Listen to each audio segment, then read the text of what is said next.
welcome to my channel. Selamat berjumpa lagi di channel Wise Mindset for Success. Assalamualaikum warahmatullahi wabarakatuh. Kali ini marilah kita akan membahas apa itu ikhlas. Secara umum, ikhlas dapat diartikan sebagai ketulusan hati dalam melakukan sesuatu tanpa ada pamrih atau kepentingan pribadi. Ikhlas merupakan salah satu nilai moral yang penting dalam kehidupan, baik dalam kehidupan pribadi maupun sosial.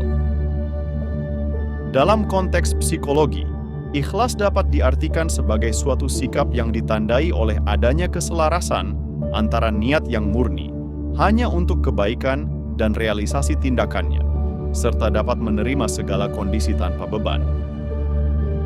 Adapun pengertian ikhlas atau ridho menurut ajaran agama Islam lebih tinggi lagi daripada pengertian ikhlas secara umum.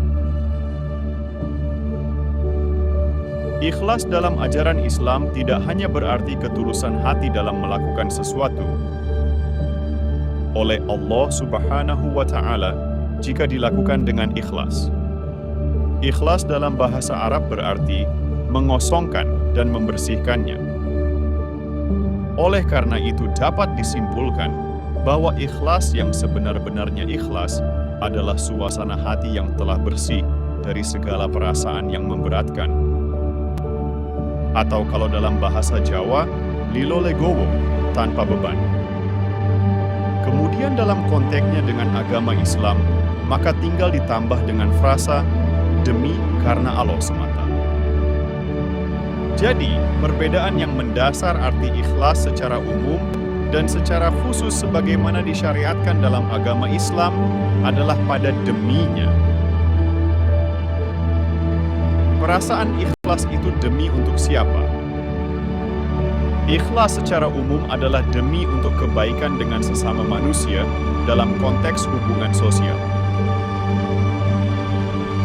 Sedangkan ikhlas menurut Islam bermakna pada tingkat yang lebih tinggi, bukan hanya dalam konteks hubungan sosial, akan tetapi juga untuk semata-mata hanya karena Allah Subhanahu wa Ta'ala, karena ketaatan dan keimanannya. Makna hanya karena Allah semata ini dapat digambarkan dalam sebuah hadits yang terjemahannya sebagai berikut. Diriwayatkan dari Abu Hurairah, ia berkata, saya mendengar Rasulullah Shallallahu Alaihi Wasallam bersabda, sesungguhnya orang pertama yang diadili pada hari kiamat ialah seorang laki-laki yang mati syahid. Nikmat-nikmatnya dihadapkan kepadanya maka ia mengenalinya. Allah bertanya, apa yang engkau lakukan dengannya? Ia menjawab, saya berperang di jalanmu sampai saya mati syahid.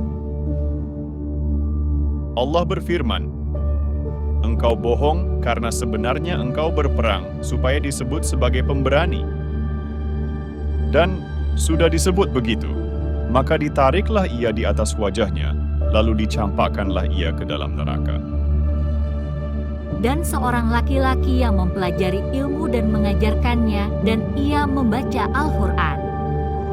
Lalu didatangkanlah ia dan dihadapkanlah kenikmatan-kenikmatannya sehingga ia mengenalinya. Allah bertanya, apa yang engkau lakukan dengannya? Ia menjawab, saya mempelajari ilmu dan mengajarkannya, dan saya membaca Al-Quran di jalanmu.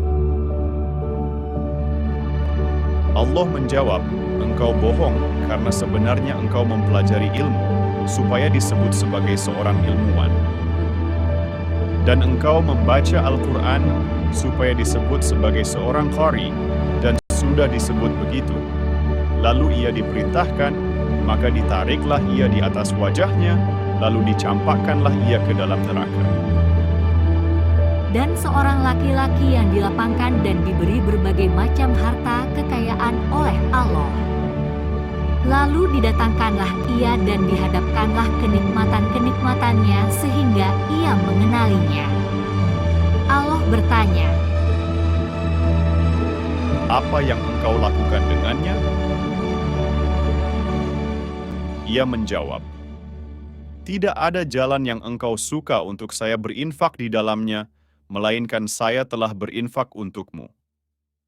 Allah berfirman, "Engkau bohong, karena sebenarnya engkau melakukan hal itu supaya disebut dermawan, dan sudah disebut begitu." Lalu ia diperintahkan, maka ditariklah ia di atas wajahnya, lalu dicampakkanlah ia ke dalam neraka. Hadits riwayat Muslim. Dari cerita pada riwayat tersebut dapat disimpulkan bahwa perbuatan berjihad, tetapi karena hanya ingin dipuji manusia sebagai orang pemberani, kemudian juga seorang yang berilmu dan mengajarkan ilmunya kepada orang lain, akan tetapi semua itu hanya karena ingin bangga dipuji orang lain sebagai orang hebat ilmunya, dan juga orang yang dermawan, suka bersedekah tapi karena hanya ingin dipuji orang lain sebagai orang yang dermawan, maka semua ketiga orang tersebut akhirnya amalnya sia-sia belaka, malah masuk neraka. Kenapa mereka malah masuk neraka? Karena Allah tidak suka orang yang sombong, bahkan hanya ria sekalipun. Ria adalah kesombongan yang tersembunyi. Sebagaimana hadits dari Abdullah bin Mas'ud radhiyallahu anhu, tidak akan masuk surga orang-orang yang dalam hatinya terdapat rasa takabur atau sombong meskipun hanya sebiji zarah. Hadits riwayat Muslim. Zarah adalah penggambaran benda yang paling kecil. Sayang sekali kan, amalan segede itu hilang secara total. Padahal kalau dilakukan dengan tulus ikhlas, hanya karena Allah, tentulah orang tersebut bakalan masuk surga semua. Hadits kedua diriwayatkan dari Umar bin Khattab radhiyallahu anhu. Ia berkata, "Saya mendengar Rasulullah Shallallahu alaihi wasallam bersabda, sesungguhnya semua perbuatan itu tergantung kepada niatnya, dan bagi seseorang itu apa yang diniatkan. Barang siapa hijrahnya itu kepada Allah dan Rasul-Nya, maka hijrahnya itu kepada Allah dan Rasul-Nya. Dan barang siapa hijrahnya untuk dunia supaya ia mendapatkannya atau untuk perempuan supaya dinikahinya, maka hijrahnya itu sesuai dengan tujuan hijrahnya itu." Hadits riwayat Al-Bukhari dan Muslim. hadits ini maksudnya di hadapan Allah perbuatan manusia dinilai dari niatnya. Sebagaimana cerita seperti pada hadits yang pertama tersebut. Perbuatan baik seperti jihad, mengajar ilmu dan sedekah, adalah perbuatan baik sesuai perintah Allah. Akan tetapi karena niatnya hanya karena ingin mendapat pujian orang lain sebagai kebanggaan, maka yang dinilai adalah dari niatnya, yang mengandung kesombongan. Sehingga perbuatan baiknya tidak mendapat balasan apa-apa, tapi malah dibalas dengan kerugian yang besar, hanya karena salah niatnya, yang tidak tulus sepenuhnya karena Allah. Jadi begitulah arti ikhlas bagi kaum muslimin. Harus ada keselarasan antara niat hanya karena Allah dengan realitas perbuatannya. Sebelum kita lanjut, apa sih sebenarnya yang menarik dalam pembahasan masalah ikhlas ini? Yang paling menarik dalam pembahasan masalah ikhlas itu tentu apa manfaatnya menjadi orang yang selalu ikhlas. Bagaimanapun, orang yang ikhlas, baik yang ikhlas secara umum maupun ikhlasnya seorang muslim, yang benar-benar tulus hanya karena Allah semata, bukan karena untuk kesombongan, sangat memberikan manfaat baik bagi dirinya sendiri maupun orang lain yang sangat mulia, di antaranya, yaitu 1. Meningkatkan kepercayaan atas dirinya dari orang lain. Kepercayaan adalah suatu nilai yang sangat tinggi dalam hubungan sosial. Orang yang dipercaya pastilah banyak teman dan sahabat yang baik. 2. Menciptakan lingkungan yang harmonis, karena orang yang ikhlas otomatis akan selalu bersikap jujur, adil, dan bijaksana. 3. Menjadi teladan bagi orang lain, sehingga orang semacam ini yang banyak peluang dipilih menjadi pemimpin. 4. Meningkatkan produktivitas atas karya-karyanya yang dilakukan karena orang yang ikhlas biasanya lebih fokus dan termotivasi apa saja yang dilakukan. Nah, apalagi bagi seorang muslim yang meyakini bahwa segala perbuatan harus ikhlas hanya karena Allah semata, menjadi menimbulkan motivasi yang sangat kuat karena hanya ingin mencapai hasil tertinggi di sisi Allah. Orang semacam ini tidak ada lagi kesombongan di hatinya sekecil apapun, karena harapannya hanya kepada Allah, bukan hanya untuk mendapat pujian dari sesama manusia.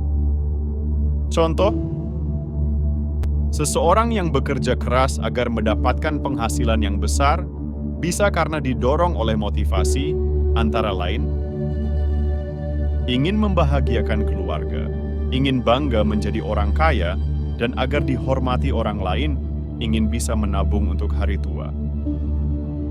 Semua itu adalah motivasi yang masih berfokus untuk kepentingan dirinya sendiri. Sehingga dengan motivasi semacam ini, kadang-kadang sampai harus melakukan dengan segala cara. Dan yang paling membahayakan, bisa berani melakukan korupsi untuk mencari jalan pintas dapat segera menjadi kaya. Beda bila motivasinya karena ketaatan kepada Allah semata. Bekerja keras ikhlas hanya karena Allah, sadar bahwa bekerja memang diwajibkan oleh Allah, dan dengan ketaatannya dia akan bekerja dengan aturan Allah, tidak akan berani korupsi. Dan insya Allah, orang yang bekerja dengan ikhlas karena Allah akan selalu dicukupkan kebutuhannya.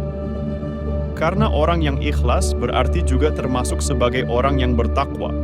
Sebagaimana firman Allah dalam Al-Quran, Surah At-Tolak 2-3.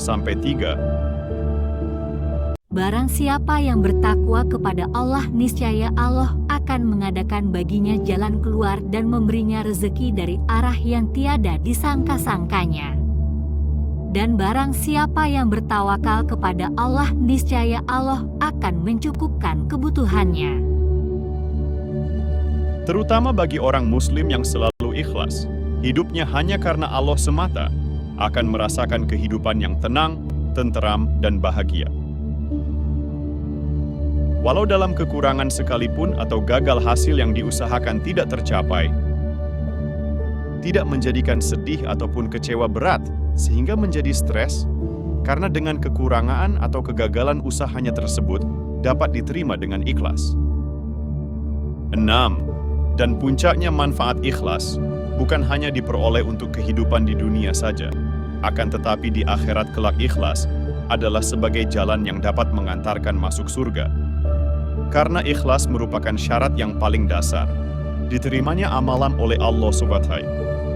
Sebagaimana sabda Rasulullah dalam sebuah hadits, sesungguhnya Allah hanya menerima amal yang ikhlas dan bersih. Hadits riwayat Tirmidzi. Sedangkan selain diterima, amalan yang dikerjakan dengan ikhlas akan mendapat balasan pahala berlipat ganda. Sebagaimana sabda Rasulullah dalam sebuah hadits, barang siapa yang beramal dengan ikhlas karena Allah, maka Allah akan memberikan pahala kepadanya 10 kali lipat sampai 700 kali lipat, bahkan sampai berlipat ganda tanpa batas. Hadits riwayat Bukhari dan Muslim. itulah manfaat menjadi orang ikhlas. Dan mungkin masih banyak lagi manfaat yang lain kebaikan daripada ikhlas, bila kita mau merenungkan lebih dalam lagi. Nah, mengingat betapa pentingnya masalah ikhlas ini, maka sekarang bagaimana agar kita mampu dapat menjadi orang yang selalu ikhlas dalam menghadapi kondisi apapun. Terutama ikhlas hanya karena Allah semata, agar kita mendapat manfaat yang luar biasa dari ikhlas tersebut. Berikut ini beberapa tips untuk melatih diri agar dapat menjadi orang yang selalu ikhlas. Pertama, gunakan akal sehat, wise mindset, dengan menanyakan pada diri sendiri, apakah apa yang akan atau telah kita lakukan untuk kepentingan apapun ini sudah kita niatkan dengan ikhlas? Patokannya adalah, camkan apakah motivasi untuk melakukan perbuatan tertentu Allah suka atau tidak. Kalau Allah suka berarti Allah ridho, maka niatkan dengan motivasi tersebut. Contoh pertama, Anda menerima undangan untuk menghadiri hajatan dari teman atau keluarga, dan Anda memang berniat mau datang, maka tanyakan dulu pada diri Anda sendiri, motivasi apa yang mendorong Anda mau datang padahal tempatnya sangat jauh, perlu tenaga dan biaya. Oh, ternyata misalnya motivasi Anda karena ingin memamerkan prestisius Anda. Maka Anda datang dengan mengendarai mobil mewah, pakaian branded yang mahal, dan ingin bangga memberikan sumbangan yang banyak. Nah, kalau motivasi yang demikian, Allah suka apa tidak? Pastilah tidak bukan, karena Allah tidak suka orang yang sombong. Akan tetapi apabila motivasi Anda bersedia mau datang, karena tahu bahwa memenuhi undangan dari sahabat atau keluarga itu dianjurkan oleh agama, bahkan mendapatkan pahala, maka itu artinya Allah suka kan? Kalau Allah suka berarti Allah ridho. Oleh karena itu, apabila motivasi Anda karena mencari ridho Allah, itulah Anda telah mendapatkan niat yang ikhlas. Contoh kedua, seorang pemain sepak bola terpilih menjadi timnas untuk kompetisi internasional. Semangatnya sangat menggebu-gebu karena motivasinya ingin menjadi pemain bintang dan dapat menggolkan bola ke gawang lawan sebanyak mungkin. Agar menjadi pemain terkenal, banyak disanjung penggemarnya. Nah, motivasi demikian apakah Allah suka? Beda, kalau saja motivasinya adalah ingin membela negara, mengharumkan nama bangsa, artinya motivasinya karena dedikasi dan loyalitas kepada negara. Kiranya jawabnya sudah bisa dipilih sendiri, motivasi mana yang disukai Allah dan yang harus diniatkan dengan hati yang tulus ikhlas. Contoh ketiga, nah, sekarang bagaimana dalam hal harus ikhlas karena mendapat musibah? Berikut ini cobalah beberapa tips agar dapat ikhlas menerima musibah. Saat menghadapi musibah atau kegagalan, cobalah untuk berpikir positif. Pahamilah bahwa musibah atau kegagalan tersebut adalah ujian dari Allah Subhanahu. Yakinlah bahwa Allah Subhanahu wa Ta'ala akan memberikan yang terbaik untuk kita. Belajarlah untuk menerima kenyataan. Apa yang terjadi, terjadilah. Jangan berusaha untuk mengubah kenyataan yang tidak dapat kita ubah. Pahami dan sadari bahwa apa yang sudah terjadi adalah ketetapan Allah. Dan kita harus ridho apa yang menjadi ketetapan yang maha kuasa. Firman Allah dalam Al-Quran, surah Al-Qamar, ayat 49, yang artinya, Dan tidak ada suatu perkara pun yang kamu kerjakan atau yang kamu ucapkan, kecuali telah tertulis dalam kitab Lauh Mahfuz sebelum kami menciptakannya. Sesungguhnya yang demikian itu mudah bagi Allah. Yang kita dapat ubah hanya hal yang mampu dalam kendali kita di masa depannya. Bagaimana caranya agar kegagalan atau musibah yang sama tidak terulang lagi? Firman Allah dalam Al-Quran, surah Ar-Ra'd, ayat 11. Sesungguhnya Allah tidak akan mengubah keadaan suatu kaum sebelum mereka mengubah keadaan diri mereka sendiri. Perbanyaklah doa dan ibadah. Doa dan ibadah dapat membantu kita untuk mendekatkan diri kepada Allah Subhanahu wa Ta'ala dan meningkatkan keimanan dan ketakwaan kita. Dengan iman dan takwa, akan mudah untuk membersihkan hati dalam keikhlasan. Firman Allah dalam Al-Quran, surah Al-Baqarah, ayat 216. Dan boleh jadi kamu membenci sesuatu, padahal ia amat baik bagimu. Dan boleh jadi kamu menyukai sesuatu, padahal ia amat buruk bagimu. Allah mengetahui, sedang kamu tidak mengetahui. Kedua, setelah membiasakan menggunakan akal sehat, memahami mana perbuatan yang disuka Allah dan mana yang tidak disukai Allah, maka diperoleh kesadaran perlunya menata hati yang diselaraskan dengan niat ikhlas karena Allah semata. Dengan kesadaran tersebut, maka berbuat dengan ikhlas menjadi mudah untuk dibiasakan. Ketiga, namun demikian, apabila dengan cara-cara tersebut masih sulit merasakan ikhlas yang sebenar-benarnya hanya karena Allah, maka sebagai alternatif terakhir, tidak ada cara lain lagi kecuali harus melatih untuk memaksakan diri untuk ikhlas. Bagaimana caranya untuk memaksakan diri agar mampu menjadi ikhlas? Cobalah beberapa tips di antaranya dengan cara. Pertama, keep silent. Lakukan perbuatan baik secara diam-diam. Jangan sampai orang lain melihat, sebagaimana disebutkan dalam hadits dari Abu Hurairah. Rasulullah SAW bersabda, ada 7 golongan yang akan dinaungi Allah Subhanahu wa Ta'ala dalam naungannya pada hari yang tidak ada naungan selain naungannya. Di antaranya, seorang yang mengeluarkan suatu sedekah, tangan kirinya tidak mengetahui apa yang diberikan oleh tangan kanannya. Ini artinya biarlah orang lain tidak perlu tahu, tapi hanya Allah lah yang maha tahu, karena aku melakukan kebaikan ini hanya karena Allah, bukan karena ingin dipuji orang lain. Kedua, cobalah selalu bersikap low profile atau rendah hati. Ketiga, cobalah selalu humble, bijak tidak tinggi hati dan santun. Keempat, cobalah selalu bersikap calm, yaitu memiliki sikap yang tenang. Kelima, cobalah selalu bersikap sabar. Keenam, bijaksana dan tidak tergesa-gesa dalam setiap pengambilan keputusan, wise. Karena semua keputusan dalam setiap tindakan harus dapat didasarkan dengan hati yang ikhlas. Ketujuh, sikap persisten atau teguh hati dalam menerima kondisi apapun atas dasar ikhlas.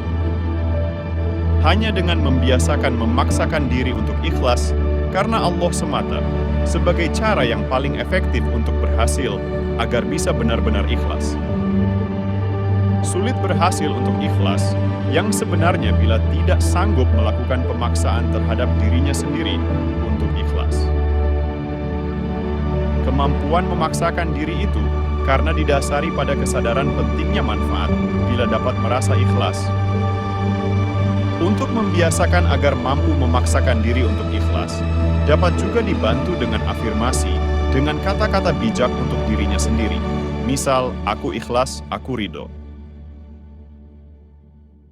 Contoh-contoh lain dapat dilihat pada video tentang afirmasi ikhlas yang disajikan terpisah pada channel ini juga. Klik link pada deskripsi. Dengan hati yang ikhlas, maka manusia akan mendapatkan ketenangan hati dan jiwa yang bersih, sebagaimana firman Allah Subhanahu wa Ta'ala dalam Al-Quran, Surah Ar-Ra'd, ayat 28, yang artinya sebagai berikut. Yaitu orang-orang yang beriman dan hati mereka menjadi tenteram dengan mengingat Allah. Ingatlah, hanya dengan mengingat Allah hati menjadi tenteram. Mengingat Allah bukan berarti hanya berzikir saja, ikhlas karena Allah juga termasuk selalu mengingat Allah. Dan puncaknya mengingat Allah adalah sholat, maka sholatnya pun harus dilakukan dengan ikhlas karena perintah Allah semata. Penutup dan saran. Pertama, ikhlas secara umum adalah perbuatan yang diniatkan dengan rela tanpa beban, atau dapat menerima kondisi apapun tanpa beban, yang semua itu demi hubungannya dengan manusia yang lain, dalam konteks sosial. Kedua, ikhlas yang benar-benar ikhlas, atau ikhlas pada tingkat yang lebih tinggi dan murni, adalah perbuatan baik apapun, atau dapat menerima kondisi apapun, karena keimanannya kepada Allah semata. Ketiga, karena itu agar manusia dapat mencapai kelas yang paling tinggi, yaitu hanya karena Allah semata, perlu melakukan peningkatan dengan memurnikan niat ikhlas menjadi karena Allah semata. Untuk itu diperlukan pola pikir yang positif dengan akal sehat, sehingga diperoleh kesadaran pentingnya ikhlas hanya karena Allah semata. Yang kalau merasa sulit untuk benar-benar ikhlas, maka diperlukan membiasakan dapat memaksakan diri untuk menetapkan hati agar tercapai ikhlas hanya karena Allah semata. Pemaksaan diri ini bisa dibantu dengan kata-kata afirmasi pada dirinya sendiri kapanpun, terutama saat berdoa. Misal, "Ya Allah, aku bersyukur dan ridho atas segala ketetapan-Mu." Contoh-contoh afirmasi lain dapat dilihat pada video tentang afirmasi ikhlas pada channel ini. Klik link nya pada deskripsi video ini. Di samping itu juga diperlukan kesabaran dalam melakukan pemaksaan diri untuk ikhlas. Belajarlah juga untuk sabar. Bagaimana bisa untuk sabar? Tonton video tentang sabar pada channel ini juga. Klik linknya pada deskripsi di bawah video ini. Semoga paparan ini dapat memberikan manfaat bagi kita semua. Wabillahi taufiq wal hidayah. Wassalamualaikum warahmatullahi wabarakatuh. Jangan lupa klik like dan subscribe video ini. Sampai jumpa pada video yang lain pada channel ini juga. Thanks you for watching.